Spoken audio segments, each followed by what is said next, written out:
Magandang umaga! Kumusta po? Narito po ulit ang update natin para sa lagay ng ating panahon. Ngayong umaga po ng September 11, 2025. Sa ngayon po ay easterlies pa rin ang hangin na umiihip sa silangan ng Luzon at Visayas habang ang LPA ay nananatili pa rin sa silangan po ng Luzon pero mababa naman na ang tsansa niya na maging bagyo, posibleng malusaw rin po anytime.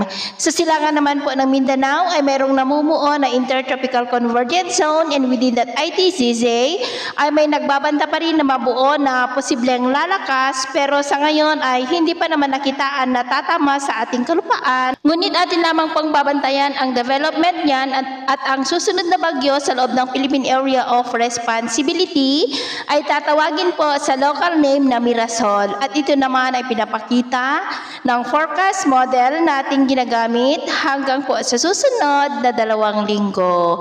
At sa lagay ng ating panahon ngayong madaling araw dahil sa LPA ay may mga isolated rains sa ilang bahagi ng Bulacan, Metro Manila, Calabarzon at Bicol Region. Dahil naman sa mga localized thunderstorm ay may mga isolated rains sa ilang bahagi ng Northern Palawan, ilang bahagi ng Mindoro, Iloilo, Bacolod, Leyte, Giwan sa may Eastern Samar, Surigao del Norte, Cagayan de Oro, Zamboanga, Holosulu, Tawi-Tawi at Davao. At mamaya ay sisikat ang araw sa malaking bahagi ng bansa pero may tsansa pa rin ng cloudy skies with isolated rain sa ilang bahagi ng Calabarzon, Bicol Region, ilang bahagi ng Oriental Mindoro, Marinduque, Northern Palawan, Romblon at Leyte.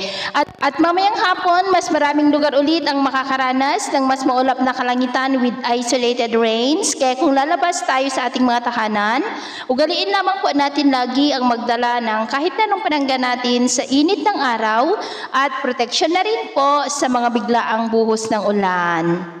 At sa atin naman pong mga baybayin, wala naman po tayong nakataas na namang gale warning signals pero ba yung pag-iingat lamang po kung papalaot tayo para po mas makaiwas sa mga sakunang pangkaragatan.